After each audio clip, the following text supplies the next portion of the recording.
All right.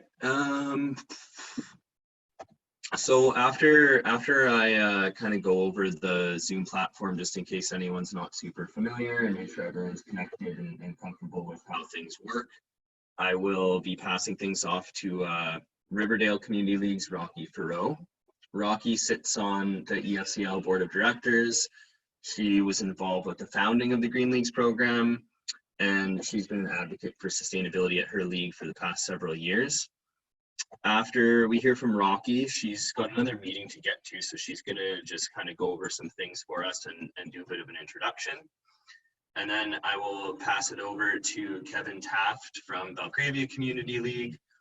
Kevin led the charge at his league in doing a pretty thorough overhaul of their hall, where energy efficiency and solar were used to create one of the most energy sustainable community league halls that we have in Edmonton.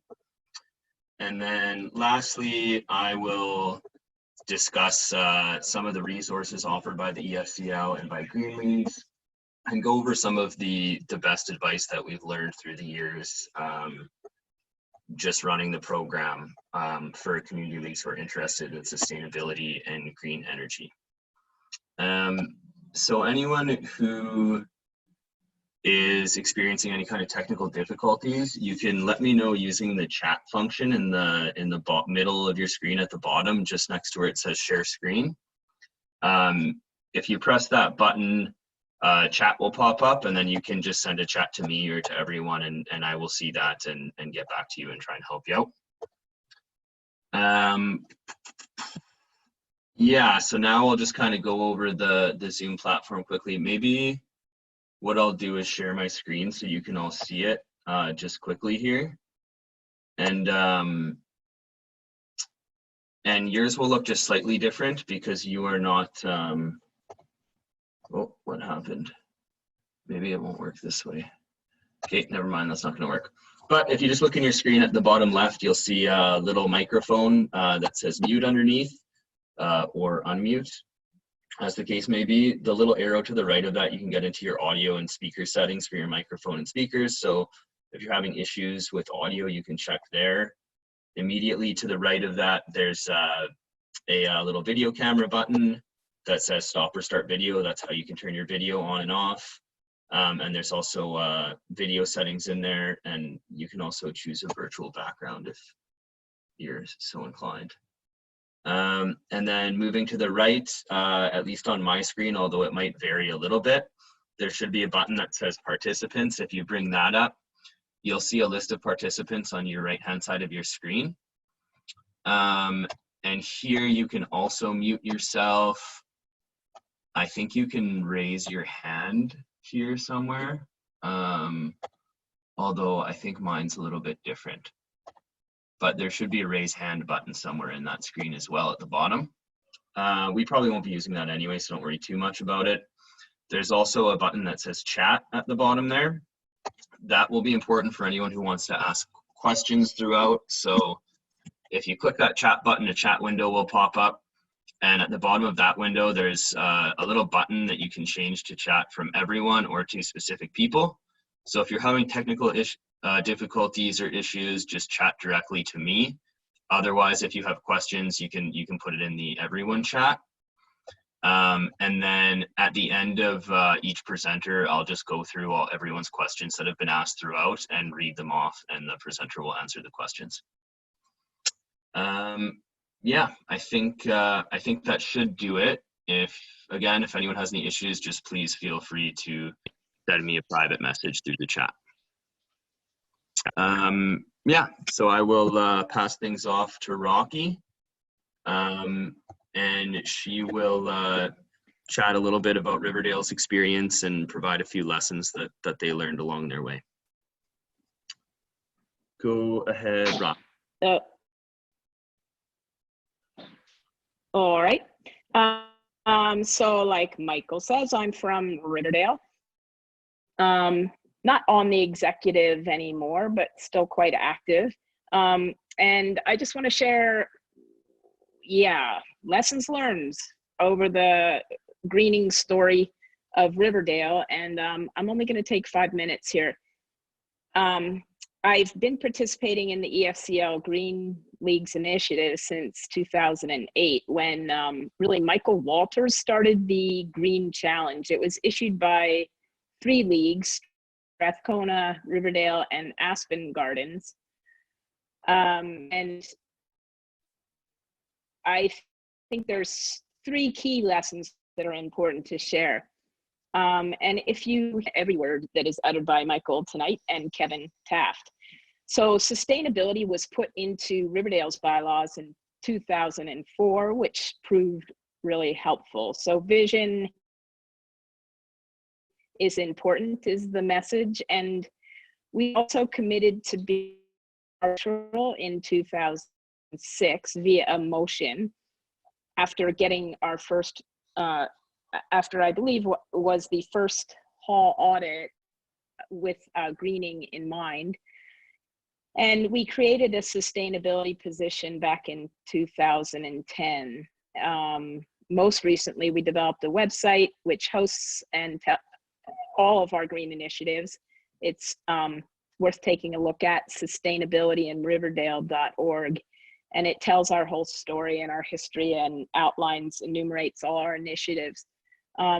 If you go to the website, you'll see we have air quality monitoring, we have 2 solar systems, we have a speaker series, and I think most proud are we of the fact that we have been able to penetrate into the community. So homes have had audits in the community and registered on the city's home audit website. We have home PV systems. People have taken advantage of City of Edmonton initiatives and leveraged grants and incentives.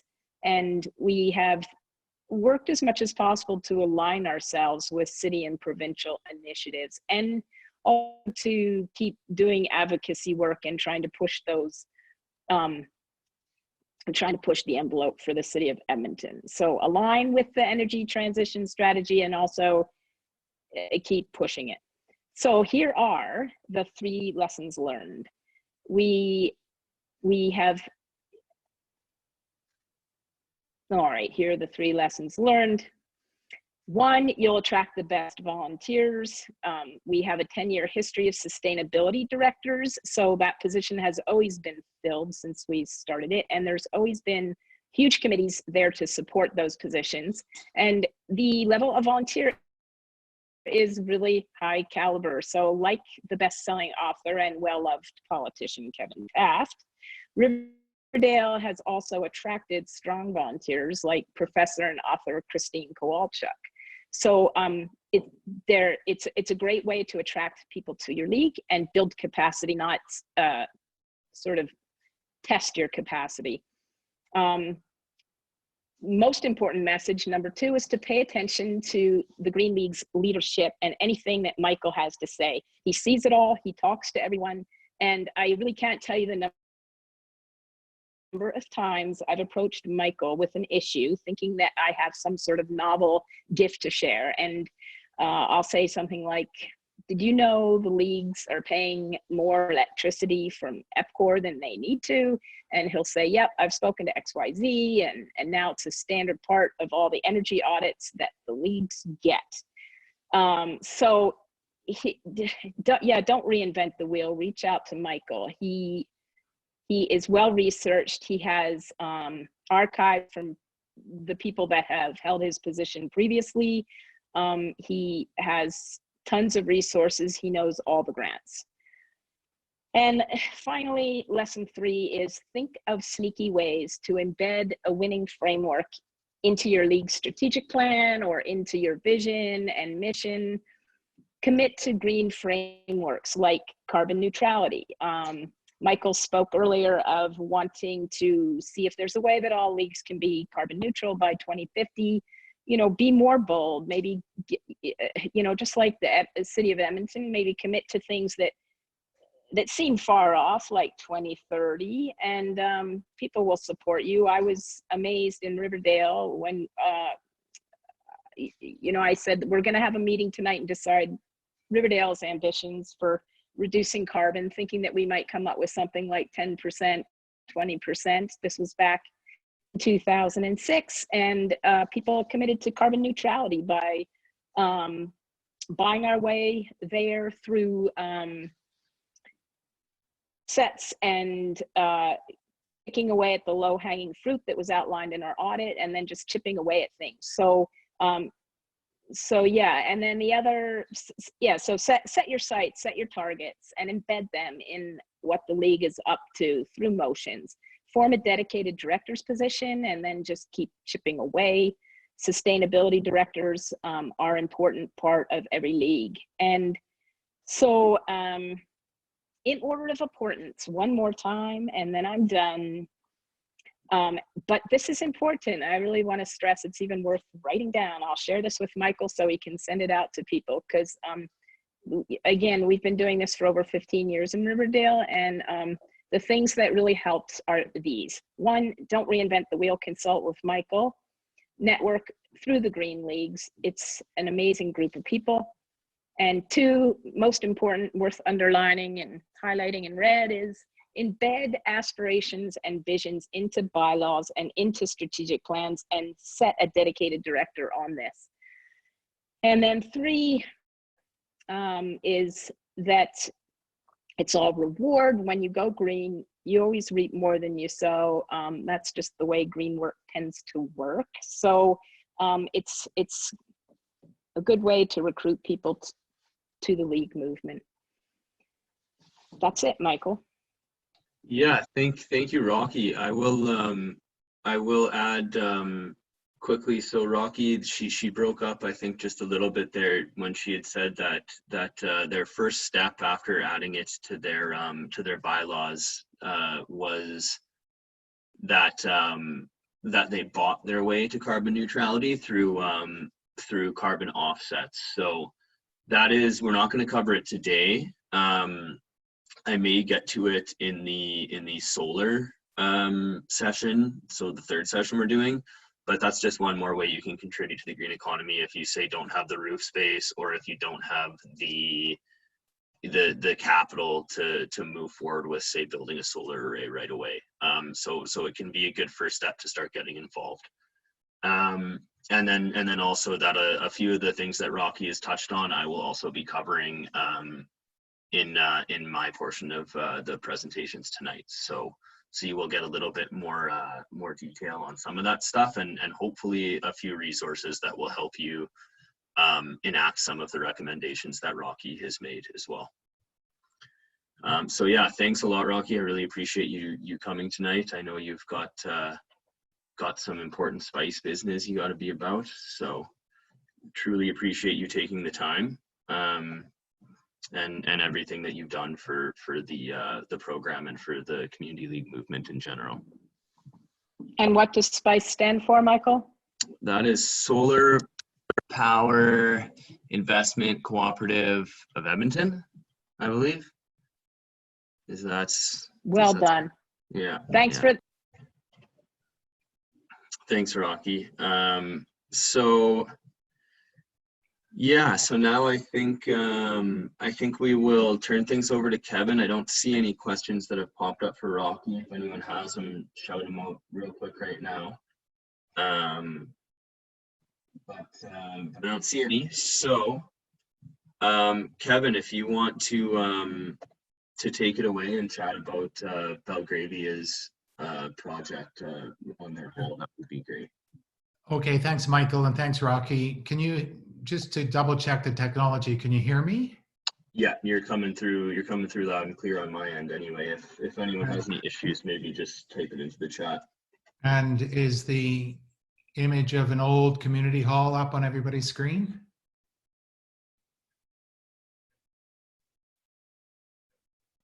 No, I don't see that right now.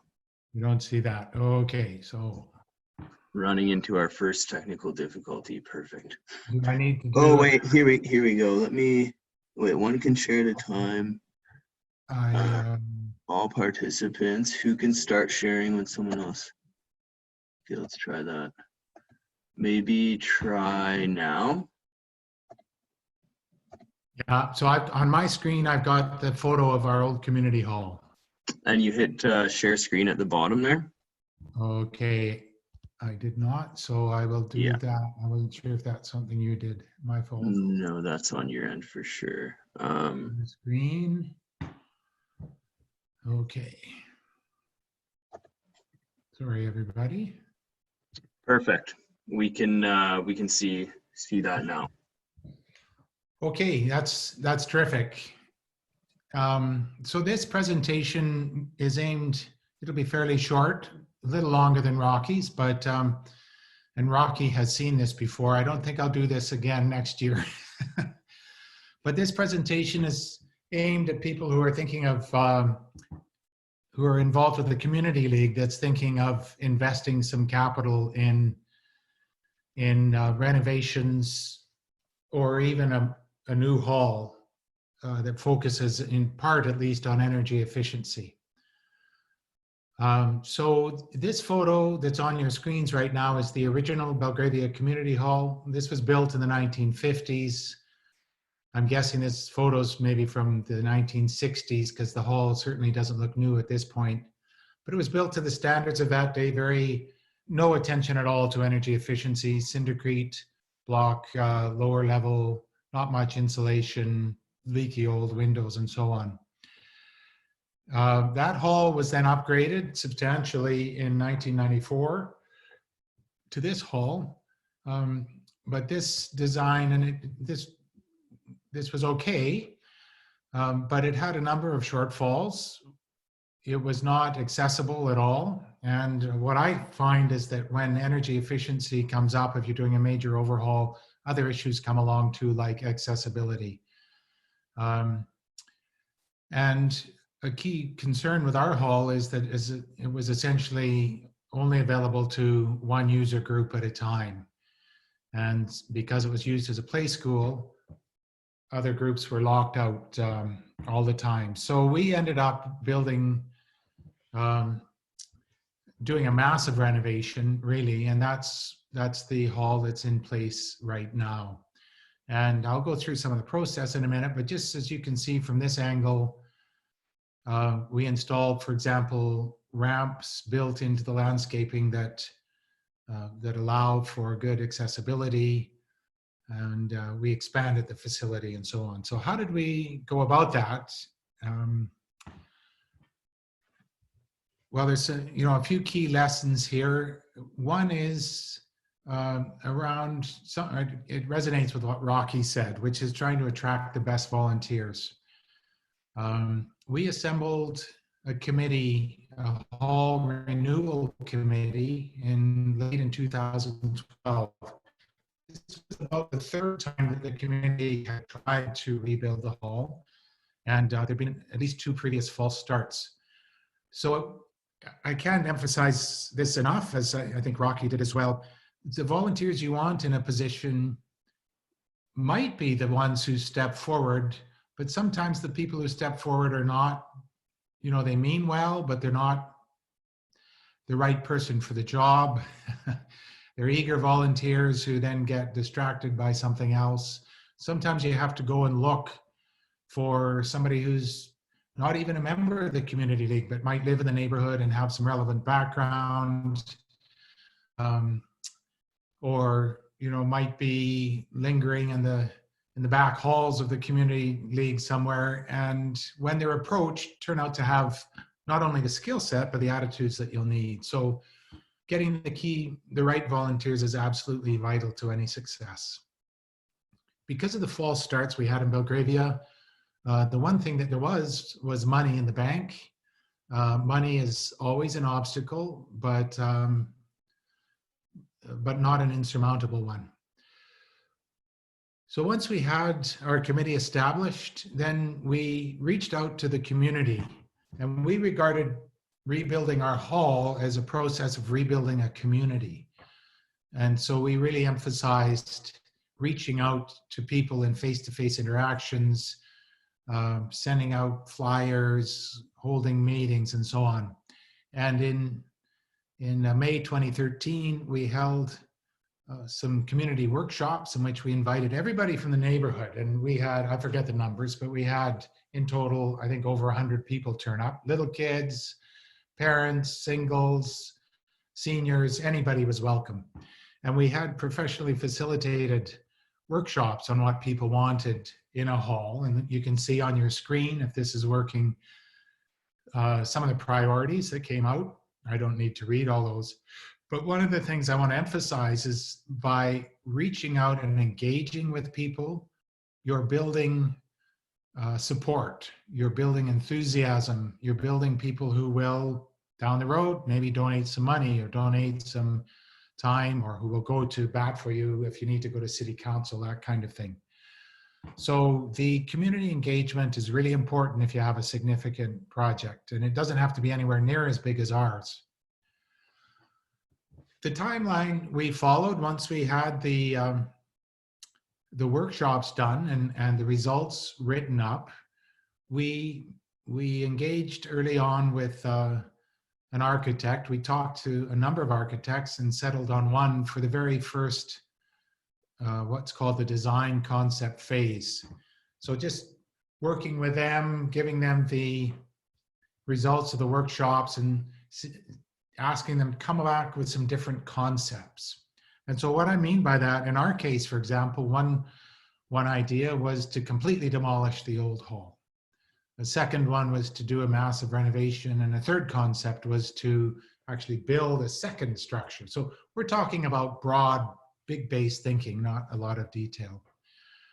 We then went back to the community, the same people who came to the workshops. And this, I think, was just so important. People had been in the spring and they'd laid out their ideas, and then we bring them back in the fall and we present their ideas back to them, and they feel like, gee, we were listened to. We really were engaged, which is a process that a lot of organizations don't do very well. So I would really urge you to do that. And we actually gave people in the community a chance to vote on the concept they liked.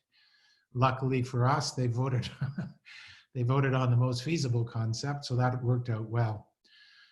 Once we had the concept down, which was a massive renovation, we hired an architect and proceeded into detailed design. You would want to do this even if you're just, you may have to rebuild your roof to install solar panels, or you may be putting in new washrooms or whatever it is. You want to get into design detail.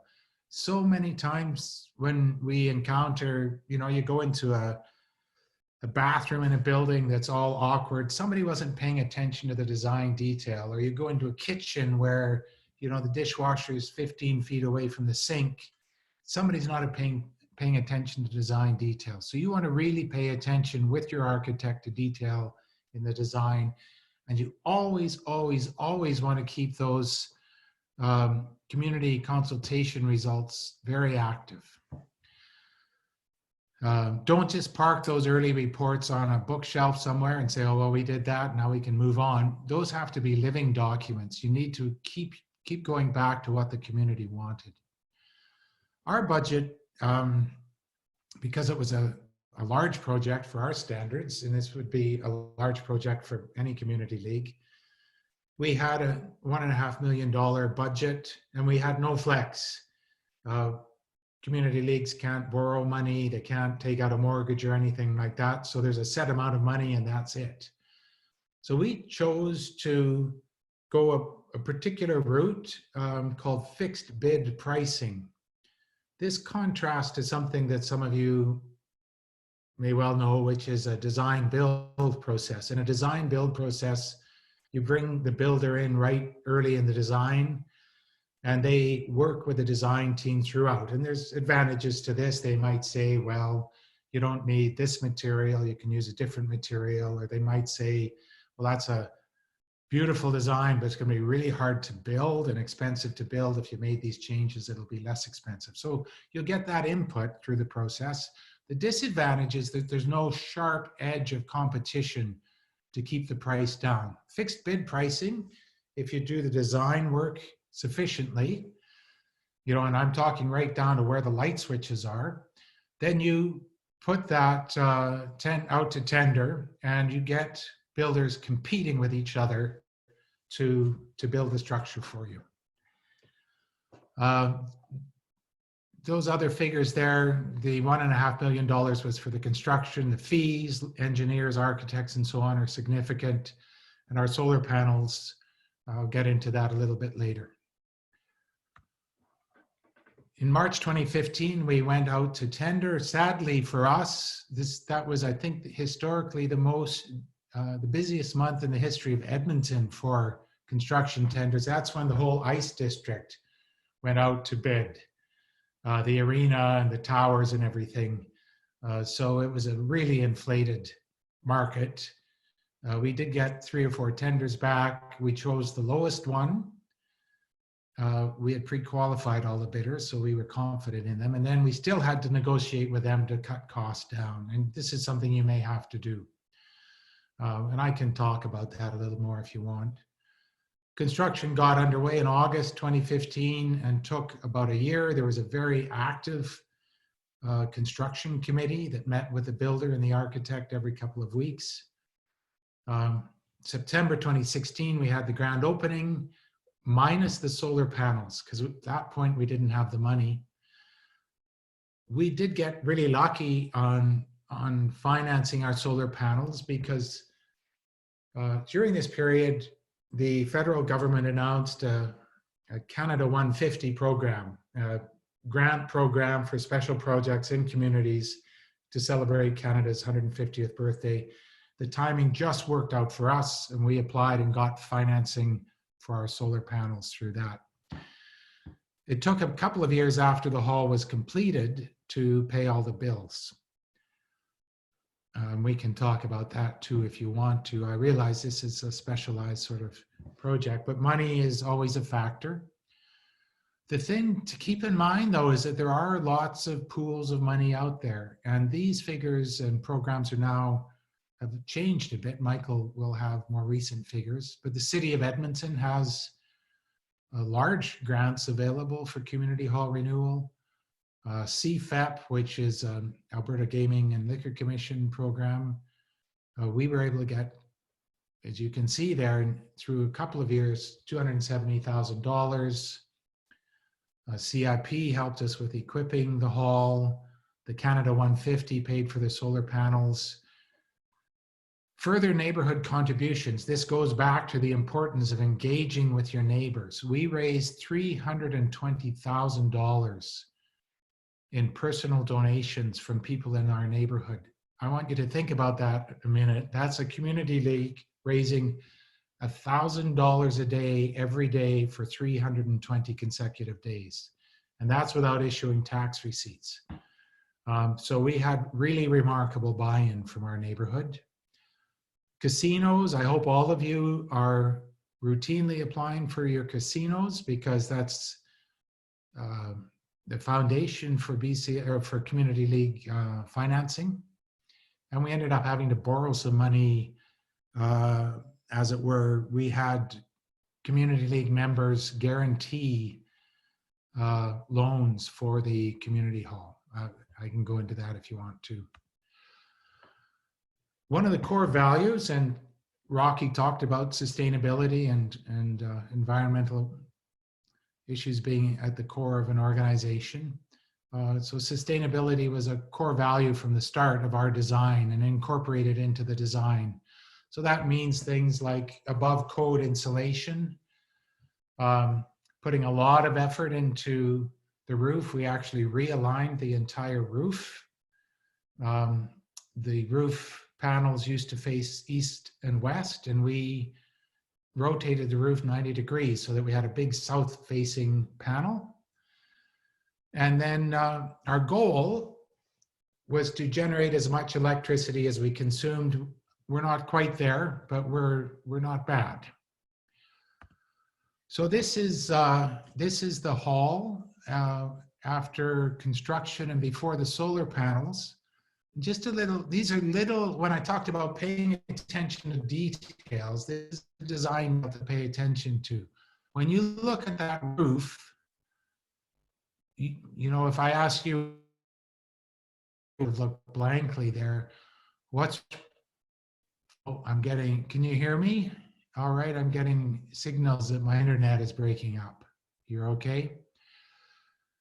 What's key about that roof is that it's completely clear. We had to push the designers on this. There's no vents, there's no chimneys, there's no obstacles at all. And that means we were able to put up a complete full bank of solar panels. As well, when the hall was built to this level, there was already, all the conduit was in place. It was called solar ready, so that it was very easy for the solar installers to come in. They knew exactly where to run the cable. The power panel in the basement had capacity for solar. All of that had to be worked out. We had to push the engineers to do that. If you're working on any kind of project like this, will be needing to push your people. So this is how the solar panels now look on our roof. It's a pretty good sized installation, faces due south, and generates a good load of electricity. So if I was, Michael wanted each of us just to summarize with a few lessons about what leagues can do. One thing every league can do is involve your neighbors and your community. And that might literally mean going door to door and say, listen, we're planning to retrofit our hall, or we want to install solar panels, or whatever. We just want you to know, or dropping flyers off, engage with people, hold meetings, hold, wiener roasts or whatever it is, get people engaged. The second, as I mentioned earlier, make sure you're applying for every casino. Now, that money adds up really nicely, and it's quite a lot of money. Also, remember those city grants and things like CFEP, the Alberta Gaming and Liquor Commission money. There's hundreds of thousands of dollars available. So money is an obstacle, but it's not at all insurmountable. And I would add again, Rocky and I are both hitting this a lot, even though we didn't coordinate it all. Really important to find the right people. People have, in our case, construction experience, design experience, some project management experience, and finally, be realistic. One of the reasons that volunteers burn out is that they come in thinking it's a 5-hour-a-month job or something, and it turns out to be 25 hours a month, and they just burn out in 6 months because it's not what they signed up for. So it's worth taking the time, be realistic about the demands and what can be achieved, and you will be able to achieve a lot. So that's, I think, the end of my comments, Michael. Thank you, Kevin. That was great. I've got we've just got a couple questions here for you, if you don't mind. The first one, I believe, was someone was asking about putting it out to tender and had a question about what you mean by that. I can leave that to you, or if you'd like, I could even field that, but you probably know better than me in this case. So in our case, what we did is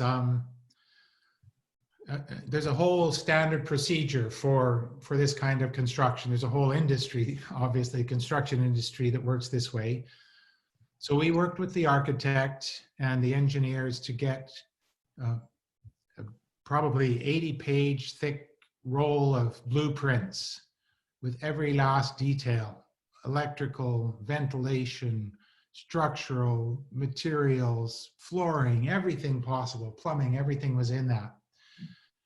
And then what you do is, I would strongly advise you try to pre-qualify some builders. So what we did is we talked to people in the industry who weren't going to bid on our job and said, well, what about this builder? We talked to other community leagues who had construction, and we were able to get a list of about 5 construction companies who were highly recommended. So these are not people who are going to run away with the money in the middle of the night or something. And then you contact each of them, and if you're working with an architect, they'll understand the process. You invite the bidders to a meeting. You give everybody copies of the blueprints. You give them a timeline, say 3 weeks. In 3 weeks, we want you to come back with a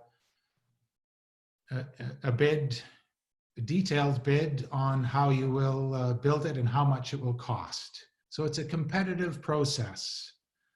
And what you end up with, if it works, you choose one and you may have to go back and forth like we did. We couldn't afford all the elaborate heating systems and so on, so we had to simplify things. But once you come to an agreement and sign it, that builder is legally obliged to build the building to those blueprint specifications at the designated price. What that means is there's no surprises after that point. Did that help? I think, yeah, I think that made sense to me for sure, Kevin. I mean, I might not be the best person because I kind of already understand a little bit about this stuff, but that made sense to me. I think that the other, and Kevin did mention this, the difference, the two sort of models you go with when you decide to do a big project are that the one that Kevin just described, and then he also mentioned design build, and the difference is that in design build, you have the construction team and your engineers and your architects and everyone who's going to be involved. You kind of select your team to begin with, and then you sit around together and make those decisions. And as Kevin mentioned, I think there's definitely pros and cons to each. When it comes to putting out to tender like Belgravia did, especially if you're picking the right companies to begin with, who you're offering that contract to, or that to bid on it, you can probably save a decent amount of money that way. Would be my guess. And there was a second question, Michael? Yes, there's been a couple pop up. Let me scroll up here. Sorry.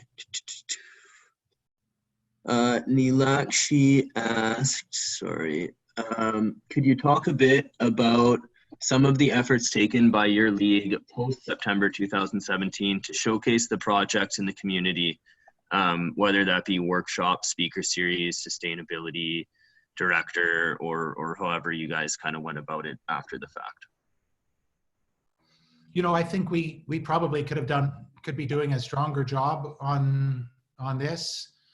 We held what we call some sessions around trying to build some profile or public awareness about the solar panels. We don't have a designated green or environmental director, and maybe we should consider that. In our neighborhood, Belgravia, what we've noticed is that awareness of solar panels is starting to show up throughout the neighborhood. So there are now, I don't know how many homes, quite a few homes, probably a dozen or maybe even 24 homes with significant solar panel installations. There's a church in a very prominent location in our neighborhood that has a very large solar panel installation. But we have not formally done a huge amount to promote awareness, other than I've spoken. I mean, maybe I'm selling myself short here. I've done a fair bit of speaking about this, both at the EFCL and at other events. But there's always more we could be doing. Yeah, you know, the work never ends, does it?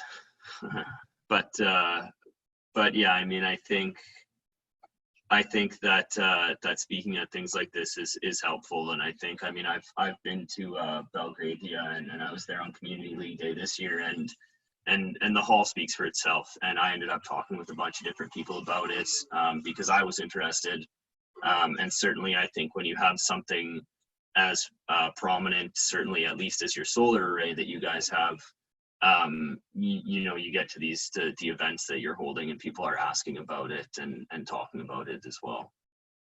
Yeah, we did invite the solar company. We used Great Canadian Solar. There's lots of good companies around. We used Great Canadian Solar, and then they've come out to some of our Community League days to do sort of public education around solar panels as well. So our next question for you, Kevin, Matthew asks, did you have a building energy model completed before final design to determine how much electricity and natural gas and GHG emissions the building would be expected to use?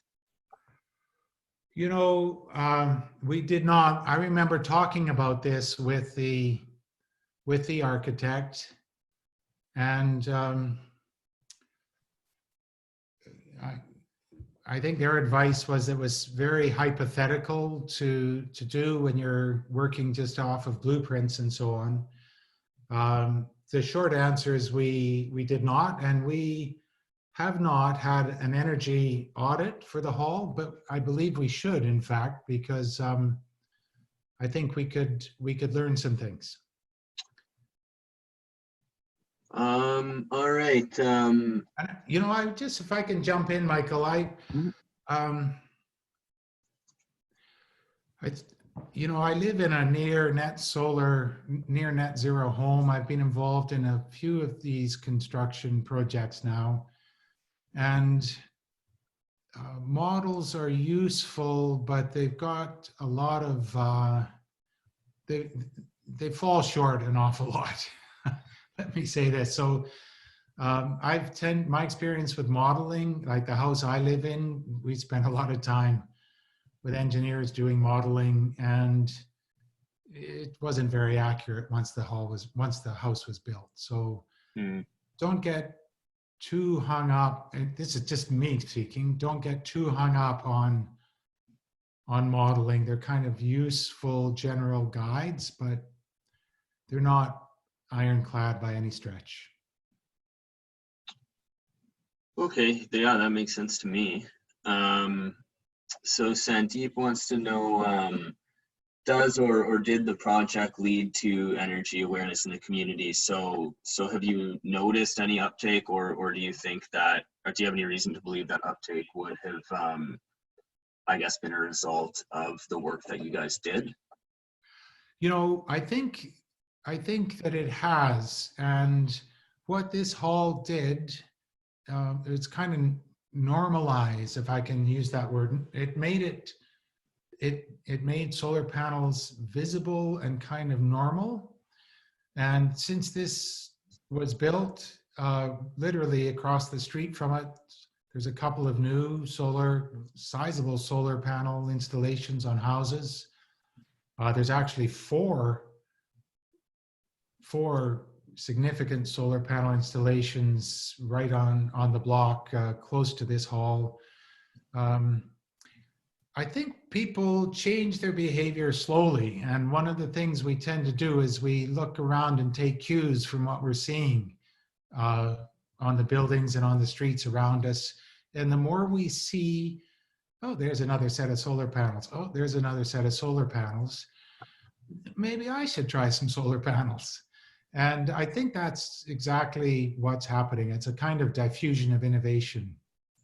Mm-hmm. Yeah, I couldn't agree more. I think that's certainly what the Green Leagues program is striving for. And I know that before I started here, when I was studying green energy, just kind of driving around the city, I certainly noticed all the community leagues that have put solar up and done work, and I think it does have an impact.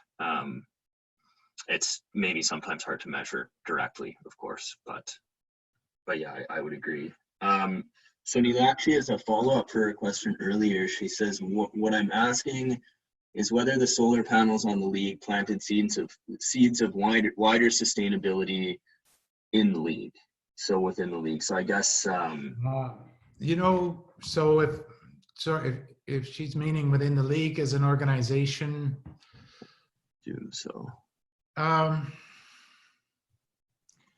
You know, I'm going to be really candid here. I think we could do more.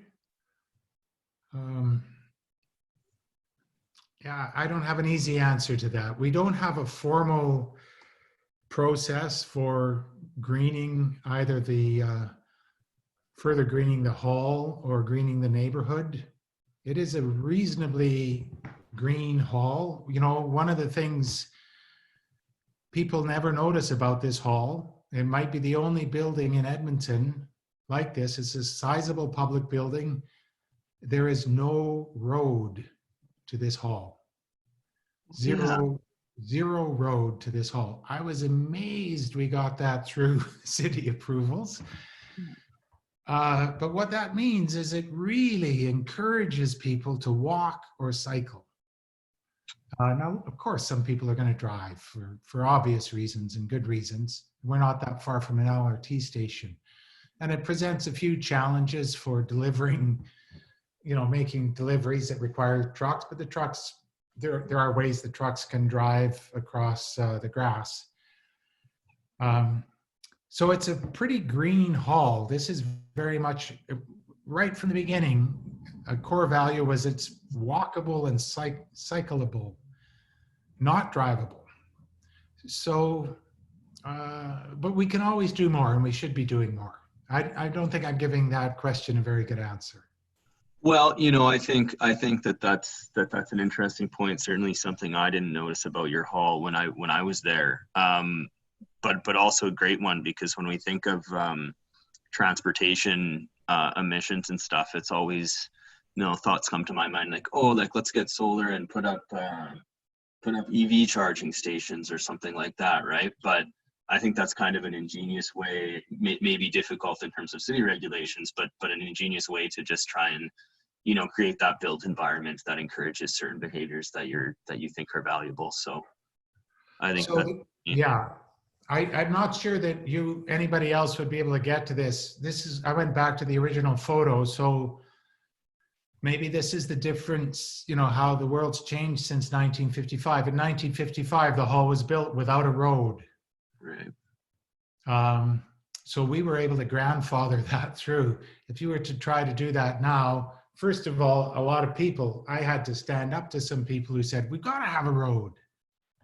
How are you going to get anything in there? What if you want to unload a barbecue or something?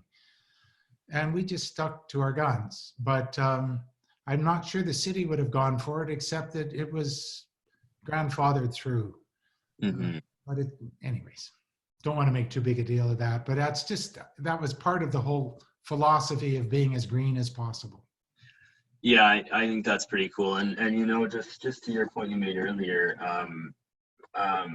there's always more people can do, and that is one of the reasons that we've encouraged people to form committees and to institute sustainability directors as roles on the board, because and to put those goals in their vision and mission and their bylaws, because it helps kind of keep that framework in mind during all decision making, and kind of keeps that green energy or sustainability focus, moving forward as a value of the league. Yeah, so I think if people are interested in really like continuing to push that stuff, that can be a really good way to do that. But I'll get to that later on. Let's push through a couple more questions, and then I think just being mindful of time, we might have to cut it short. Any extra questions people have that don't get answered, please email them to me. And I can pass them on to Kevin afterwards. So Katrina asks, says, yes, great information. What are the hurdles when gathering several vendors together? We've always kept that private until a vendor is selected.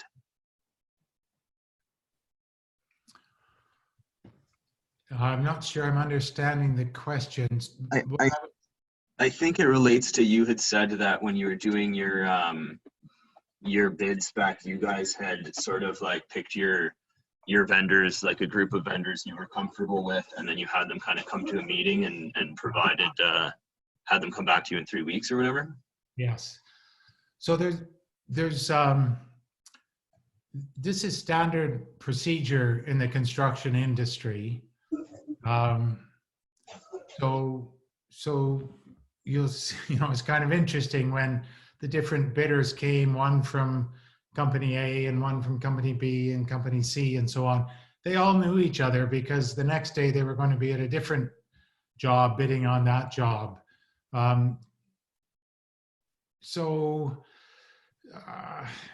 I don't have all I can say is that it's a standard, very well established procedure. There's legal basis for it. There's proper contracts, standardized construction contracts.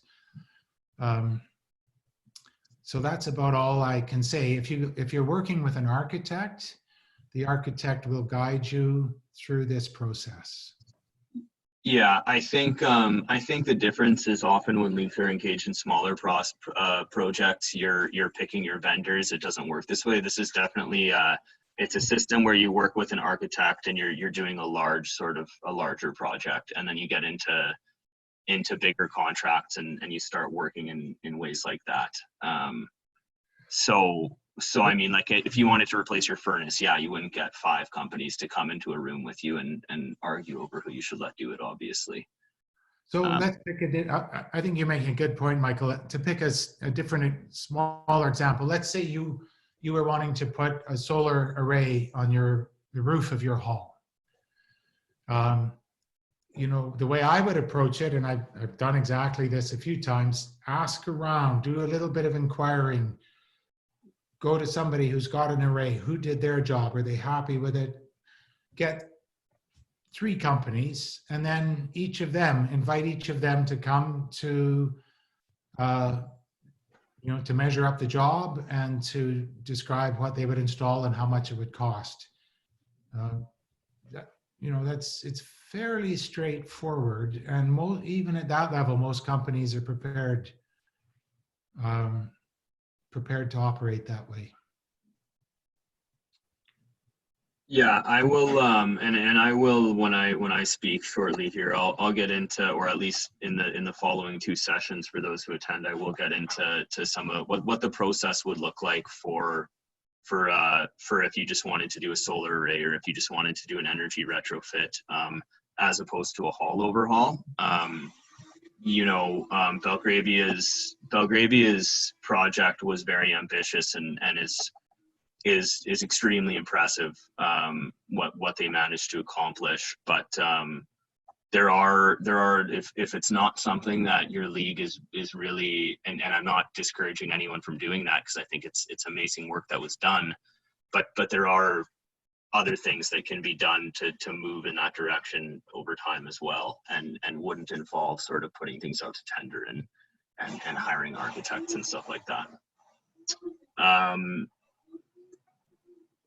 Yeah, you know what? I think we got to cut it off there for the questions. So I apologize, guys. We're gonna run out of time if not. But if you have any questions that weren't answered that you'd really like Kevin to speak to, just please send them my way, and I can pass them along to him if that's okay with you, Kevin. Yeah, that's fine. Thank you, everybody. Appreciate the opportunity, and good luck. You really can do something special here. Thanks a lot, Kevin. I appreciate your time.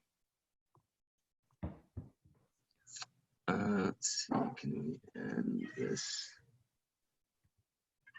And if you, oh yeah, you got it, perfect.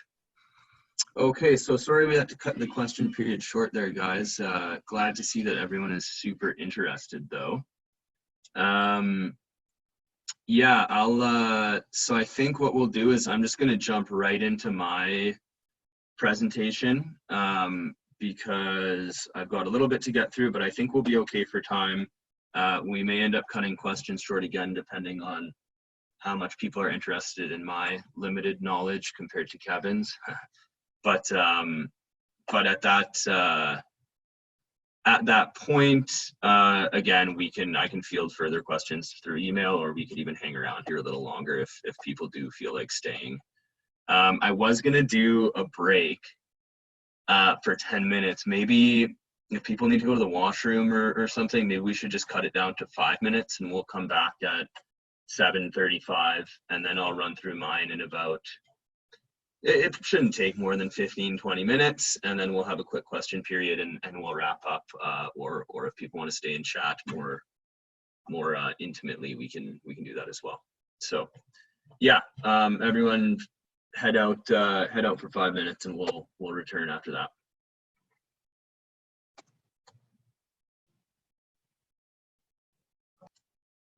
Yeah, it's definitely a struggle with the economics on solar, particularly if you don't have all the grants available to community leagues, which make it significantly more attractive. But it's very unlikely electricity prices will be going down. So in all likelihood, when you get your economic analysis on your solar system from the solar company that you hire, it might say with grants you're looking at a 10-year payback or a 12-year payback, but as electricity prices rise, that payback goes much lower. And there's also issues around how our utility is structured and how they pay out on solar, which is not advantageous to micro generation in Edmonton. So if that ever gets renegotiated, that will also help a great deal. But I'm not going to get into too much detail because I can talk about that for 40 minutes. But I just wanted to touch on it briefly and mention it'll be a good question for Warren on 2 Wednesdays from now. Anyway.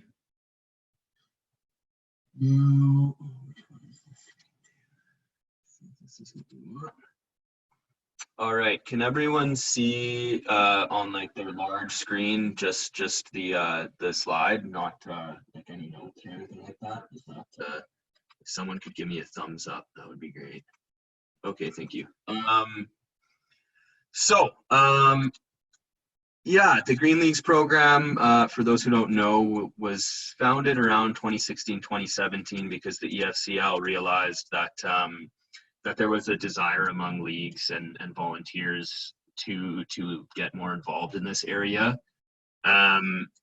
So they hired the first energy transition advisor. I think Charlotte started in 2017, just to be here to help support leagues through this kind of work, because it can be a little bit daunting, and it's good to have someone with experience in the industry to help guide the way. So just with this presentation, I'm going to speak to some of the benefits of sustainability at the community level, talk about some strategies and tips for planning sustainability at the league level. Many of them Rocky and Kevin did a better job of touching on than I could, because they've actually been involved with their leagues. But I'll point to some of the things that I've learned and heard from other leagues and that we advise. And then I'm going to briefly discuss the process for incorporating green energy at your community league hall, and point to some helpful resources that should be able to help you along the way. And then for a more detailed look into energy efficiency and solar, I encourage everyone to come back for the following sessions on the 20th and 27th of this month. So, what am I doing here? Did that change? It's not changing, is it? There we go.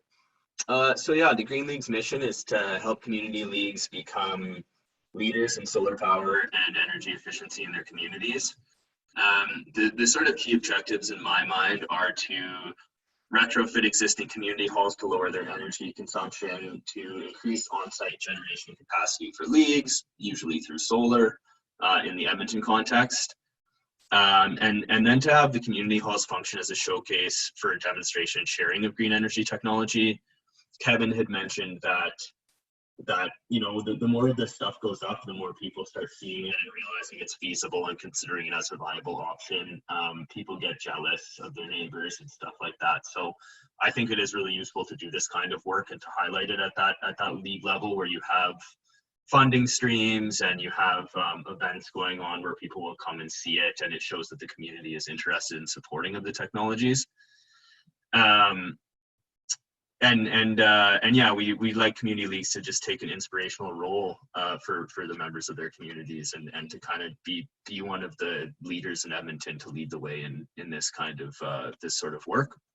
And yeah, with the ultimate end goal of increasing the adoption of green energy technologies and climate mitigation throughout all of Edmonton's communities. Yeah, that's my sort of vision for the program anyway. So I'm going to run through some benefits as well. Benefits to Edmonton, obviously, reducing emissions has health benefits for society and for people who live here. Environmental benefits in the form of fighting climate change.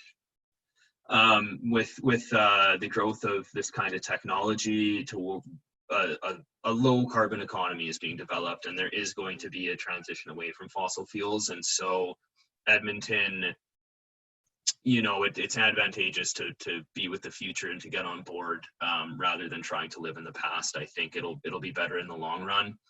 There's also a lot of jobs being created in this industry from contractors, energy specialists, builders, designers, engineers, installers. There's all kinds of new jobs popping up that are I think going to be a big part of the job market going forward, and should be encouraged. There's also you know, people speak to moving, you know, Alberta's a fossil fuel resource based province, and we need to focus on our resources, but what people don't often talk about is the immense amount of solar and wind resource that we have. We have far and away more solar, more sun shining down in our province than most places in the world. And in fact, because it's a colder climate, solar modules operate at a much higher efficiency when it's cooler. So they actually work better in a cold climate. And year round, we get a ton of sun. The one caveat is that it mostly comes during the summertime. And so there are in the long term, there will be issues around storage, but at the moment we're not facing those issues right now. As it stands right now, the more the better. There's no reason not to have more solar on our grid. And then this doesn't apply to Edmonton at all, but southern Alberta also has a ton of wind resource that the last I heard is coming online cheaper than even building new natural gas plants. So that's also a good one. And then just a little stat for people that's useful if you want to parrot it to your friends or your board members. Every dollar spent on energy efficiency nets society anywhere from $3 to $4, according to various studies that they've done. So putting money into these areas, you know, it might cost the city a bunch of money to invest into energy efficiency, but at the end of the day, it's that money all comes back and then some. Moving on to benefits for community leagues. Yeah, working with the city of Edmonton, they're very interested in moving forward within this area. There are city programs that are popping up since the province has sort of stepped back. One example that hasn't quite it's coming out in June is the city of Edmonton's commercial energy efficiency rebate program, and I have worked with the city to ensure that community leagues will be included in this program. The precursor to being included is the taking part in their building energy benchmarking program. That's something that I'll be getting into much greater detail in next Wednesday's session on energy efficiency. Working with the EFCL, I'm here to help. So you do have support from me and from our organization, and we're keen on moving this stuff forward as well. So you're not alone. Lowering operating costs. I've got this starred because I think that I've heard that a lot of community leagues, one of their biggest expenses is utility costs for the leagues that have halls, to the point where some leagues have outright demolished halls and just decided to go without because they're too expensive to operate. So if you can take advantage of some grants now and do some work to lower those costs, all that excess money gets to go towards programming in the future and towards building the community that you'd like to see. It also creates a more healthy and comfortable hall, better air quality in halls that have been retrofit. The temperature is more comfortable. There's a whole wealth of advantages beyond just utility costs and the environment. Also, I think energy independence is a factor. As we were just discussing just before I began here, we cannot control energy costs. They've been pretty rock bottom for some time, but that's not guaranteed to go on indefinitely. And the people who get involved in this sort of work now will really be glad that they did if things do change in sort of the energy cost landscape in the future in Alberta. So not being subject to energy costs that are outside your control. It also increases awareness within the community. Obviously, this is huge. This is sort of one of our missions is to help encourage this throughout Edmonton. And so when leagues can sort of increase awareness of how these technologies work and that they do in fact work, I think that goes a very long way. And then finally, it adds profile to your community league. People see it,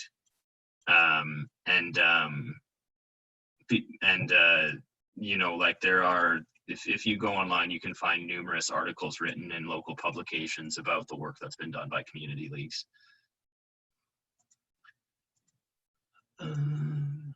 All right, so some of the things that are useful to consider if you want to get into this sort of work with your league is to create a sustainability director job for your board. I have along with the email that I sent out to everyone here, there is a template for a sustainability director position. It is just a template. It can be changed and altered however you'd like. But really having that voice on the board is, I think, super helpful. You know, just always having someone in the room during those board meetings to advocate for sustainability and to include it in the decision-making process is very helpful. That job, that position would also be responsible for engaging environmentally conscious volunteers within the league, within the membership. This is what tends to lead to forming a sustainability committee. It can be a bit daunting to take on this work all on your own, so it helps to do that. I will speak to that in just a moment. And then, yeah, just to promote education and awareness, not just throughout the community, but to the board as well. You know, if the sustainability directors can attend workshops like this and can involve themselves a little more in this type of thing, then they can bring that information to the board, and the board can then make a better and more educated decision. And also, as was mentioned, I think by Rocky, including sustainability in your strategic plan is super helpful. These are the documents that are supposed to guide what the leagues do based upon the values of the community. And so if there's a sustainability director and there's a value for it in the community, including that in your strategic plan can be really key. It kind of gives you some ammunition moving forward during decision-making time. I just want to make sure, sorry, I'm just going to check the chat here and make sure I'm not, how do I do this? Whatever. I don't know how to do this, whatever. Anyway, yeah, form a sustainability committee. This allows you to share the workload and really get involved in community engagement and get the community participating, which, as Kevin also mentioned, you know, this is a process. The more you engage, the more volunteers you can recruit, and the more volunteers you've recruited, the more engagement you can do and the better work that you can do, and the more you can increase uptake in your community. And then to also, you know, if in Belgravia's case, they did all this great work, but then because they didn't have a sustainability director and a sustainability committee, there wasn't anyone left to sort of take the charge and continue with this work and with a lot of the engagement afterwards, or to move things to go even further. So I think it's really useful in that lens. I've seen a lot of these groups sort of continue to push this I don't want to say agenda, but sustainability thinking after they've done those projects, which I think is very important. So yeah, now I'll just move on to some of the things you can do with respect to your hall and with focusing on sustainability at the hall level. The first step, no matter where you are, if you haven't done this, is to begin benchmarking. You need to find out where your building's at, how much energy is it using relative to the size of the building. This provides objective information for you to go off, so you're not just guessing or shooting in the dark. And then that can provide a guide for where you need to go and for what works and what doesn't work, and to get you to where you need to be in the future. It also allows you to compare to similar building types to find where you are on the broad spectrum. There are benchmarks created where you can compare your hall to other buildings that get used in a similar way and find out per square foot how you guys are doing and how your building is performing. And then from there, you can start setting reduction targets. So where do we want to be in a year? Where do we want to be in 5 years? is this just so bad that we need to tear it down and build a new one, similar to what Belgravia did? So you can make those decisions with a little bit more objective information at that point, and then continue to do that throughout the process, so you know how well you're doing and what's working. So part of that is one of my projects I'm looking to do to help with this. That's sort of in the early stages right now. Is working with Green Metrics, which is the first step of their software program is to benchmark and to load up your utility data and compare it with buildings of a similar type, and then to continue to monitor how that building is performing.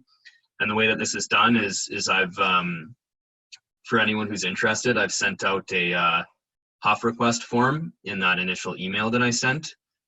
And if you sign that and get it back to me, and if you have troubles figuring out where certain information, it's pretty brief, but you do need utility information from your bills. I was going to go through that, but I probably don't have time. So just send me an email if you want to do it, or if you get confused about any of that. But basically you send the HUF form and the square footage of your building, and then I can sign it up and input it. And what you'll get is you'll get access to their building owner dashboard, where it continuously monitors all of your energy use in your building and compares it to buildings of a similar type. And eventually, if we can get enough leagues involved, we can start comparing all of the leagues to the other community leagues in the city, like as an average as well. So you can see where your building's stacking up to everyone else.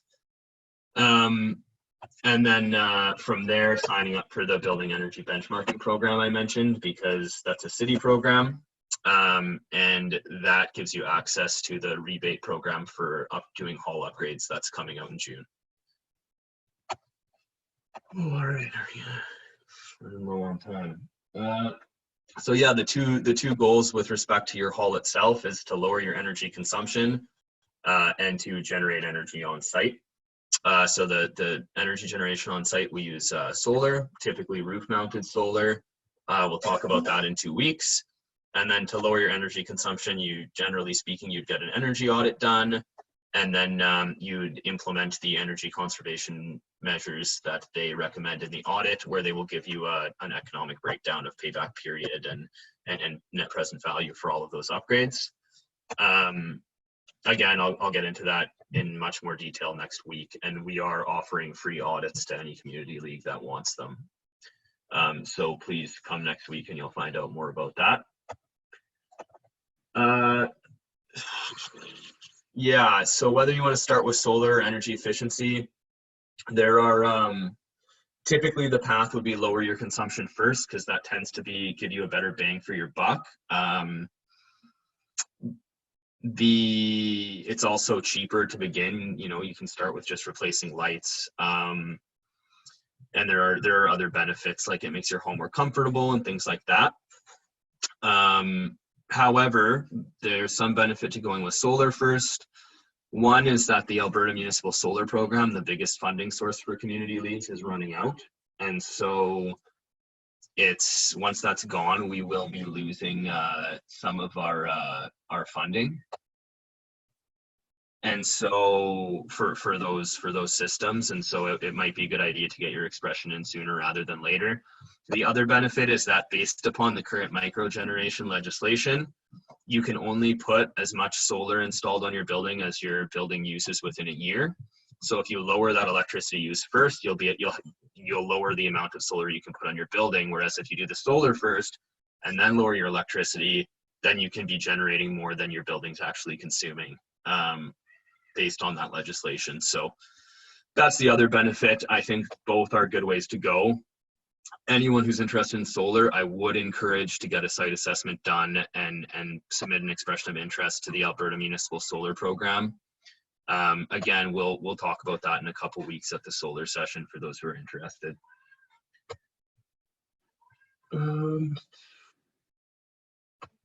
For energy efficiency, and I will try and get to questions at the end. We just might have to stick around if people want their questions answered, or I can answer them through email as well, just because we're running a little bit behind. Yeah, steps for an energy efficiency project. Get your board interested. let me know that you're interested in doing it. And then the next step would be get an energy audit done, and that's the community energy assessment program. That's the program that the EFCL is offering, where we will be giving free energy audits to community leagues.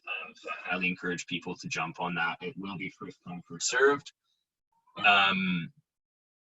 But we do have quite a few, and it's not nearly subscribed yet. So please let me know and come out to our session next Wednesday if you're interested. Next step would be apply for funding. Obviously, your CLIP grant is a good spot to do that. And then the SEER program is the city's program that's dropping in June, and that will be providing rebates for efficiency upgrades for buildings. The only thing that you need to do before doing that is sign up to the city's building energy benchmarking program, which I've included as part of the application for receiving an audit from us. So as long as you go get your audit done through us, you will be in that program, and then you will be able to take advantage of those retrofit rebates from the city. And then yeah, hire a contractor to do them. And then make sure to have a celebration, inform the community. This is particularly important with energy efficiency because it's not readily visible on the outside of the hall, so no one will know you did it. So I think that's kind of key with a project like that, to let the community know what you've been up to and what advantages that you've seen. Funding it, as I said, I've been through this, so I'm just going to skip through this. More information on funding these will be available at the following sessions, and also in the email I sent out, there's a list of available grants right now, so you can take a look at that as well. Solar project, very similar. Get board buy-in, let the EFCL know what you're up to, because we're here to help. Get a solar site assessment done. This contractors offer this service for free, and they'll come out and let you know whether your building whether it's viable for your building. And then that allows you to then apply for the Alberta Municipal Solar Program grant. Before you build your solar, you want to let your NRC know. I know there's some changes in that area that are very new, so I won't get too into that, but typically you want to inform your NRC if you're going to be doing a project like this and go through some of the city's infrastructure process. And part of that will involve community engagement, which you should be doing anyway. Kevin spoke to that, so I'm not going to get too deep into that. Apply for your funding, hire a contractor. I've sent a preferred contractors list out as well in that email, so you can reference that. And then again, have a celebration, inform the community, let people know. Funding, again, I've sent out a list of funding sources, and we'll go through that in the solar session. Oh, nice, we're almost there. Yeah, and very important, just make sure once it's not just the process doesn't end when the hall is retrofit and you put up your solar. It might end for you if you've been leading the charge by yourself the whole time, because it can be a lot of work. But if you've shared the load with a team and you have a sustainability committee in place, there's more work to be done. And we'd like to see the community leagues become leaders in this area within their community, not just do it and forget about it. We want the projects showcased. You know, you can have tours of the school, the students come in to look at it and show them what you've done.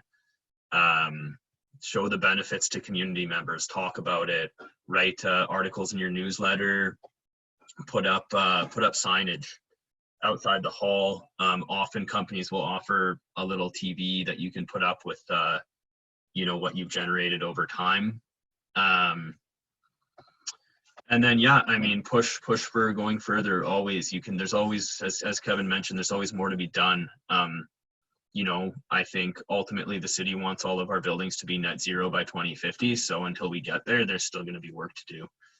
And then also a little bit lower cost of entry type stuff. Some leagues will have sustainability speakers come in, and the sustainability speakers will, you know, I can help find speakers for this too. I help out a few leagues with this. And you can bring in speakers on any topic related to sustainability, not necessarily just green energy. Yeah, so finally, I've got a few resources here to go along with the ones that I have sent out in the email. There's also stuff available on the website, although the website is currently undergoing an overhaul. So that's all going to change and get reorganized and be hopefully looking a lot better and a lot easier to sort through shortly. And then finally, just you call me. That's my direct line at the top there. You can, once COVID is over, you can come visit us at the office anytime. You can email me. We're on Facebook. We're on Twitter. So please don't hesitate to get in touch if you have questions or if you need anything. All right, so that's what I've got there. I'm gonna stop sharing so I can read the comments.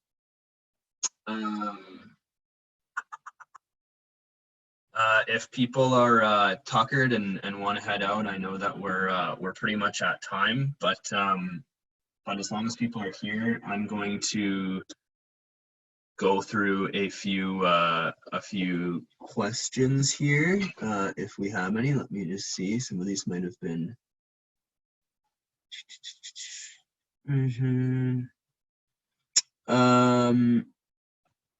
The audits are not limited by geographical area. It's going to be first come, first serve. So just get in an application. There's a link in one of the documents that I sent you.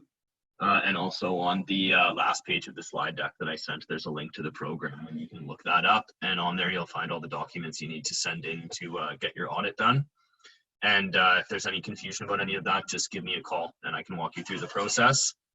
And no, there is no cost. The only thing that we ask is that leagues commit to doing at minimum all of the zero cost measures that are recommended, things like programming your thermostat if you've got a programmable thermostat so the temperature goes down when people aren't there. Put up some signage around lights to turn them off, things like that, just any zero cost measures. And then at minimum 2 of the 4 cost measures laid out in the report, but that can be often as simple as changing out some light bulbs. We encourage people to do more. We just don't want the reports to get to pay for the reports and have them thrown in a drawer somewhere.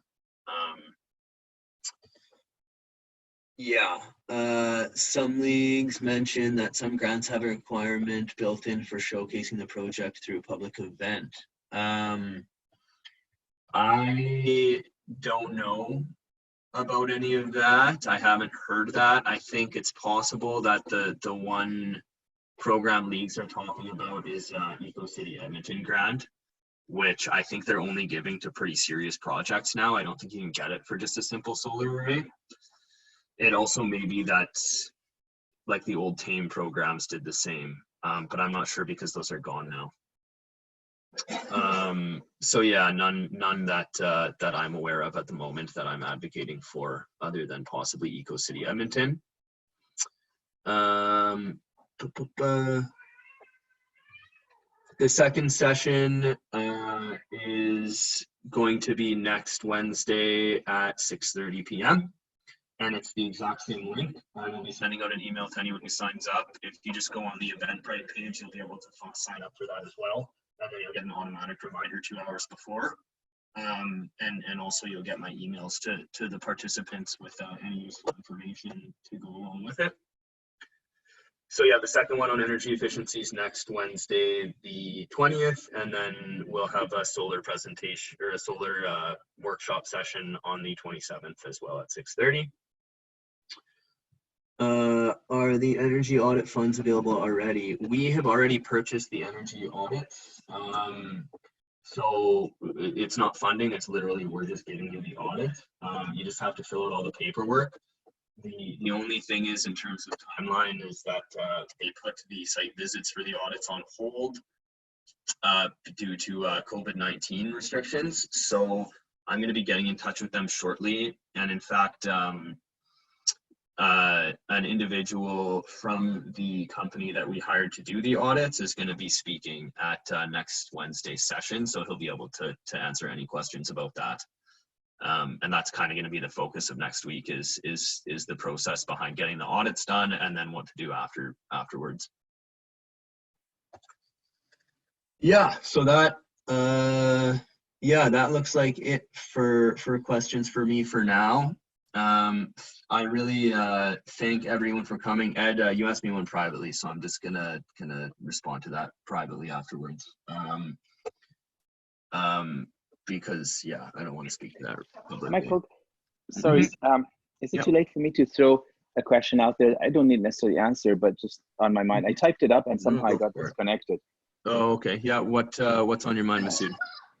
What I'm wondering about is whether projects like this are, I guess, replicable at lots of leagues, or whether there's something special about Belgravia and Riverdale that are key ingredients, and what we do in less wealthy and less receptive communities.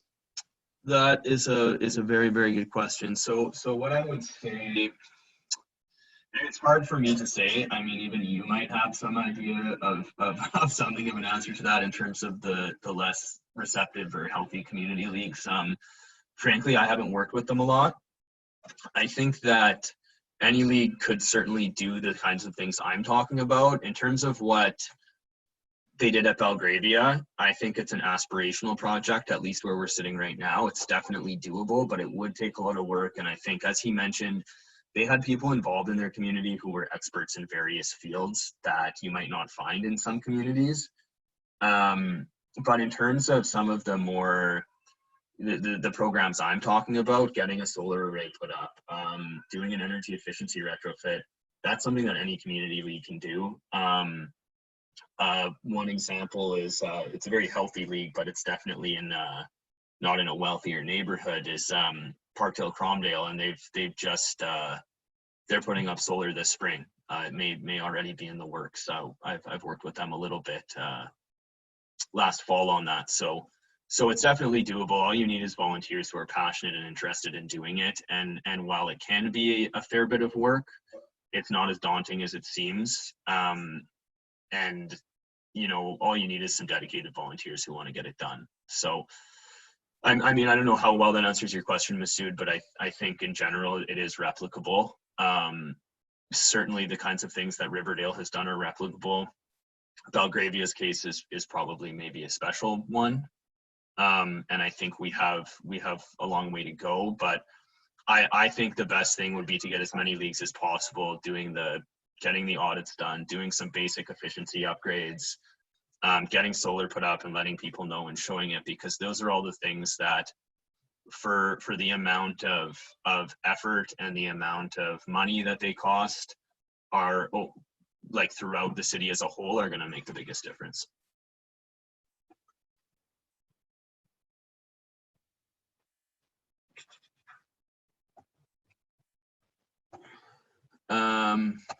Yeah, I hope that answers your question, Masood.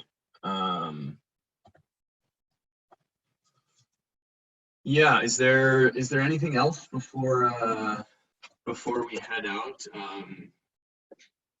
Matthew, if you send me an email, I will get back to you about your question here that you just asked me. So please just shoot me an email and I'll respond to that. You can just send it to greenleagues@efcl.org or to michael.barnard@efcl.org. Yeah. So that's I guess that's it. We're 10 minutes over anyway. So let's all go relax. I'm tired too. So yeah, thanks again for coming, everyone, and I would really encourage you all to come to our next couple sessions on the 20th and 27th, because we can dive a little deeper on funding and on how to go about the specific projects to do with solar and energy efficiency. Awesome. Thanks, guys. I hope this was helpful. Take care, everyone. Hope to see you next week. Bye-bye. Oh wait, Ed, are you still here? Yeah. Ed, if you want to hang around, I can answer your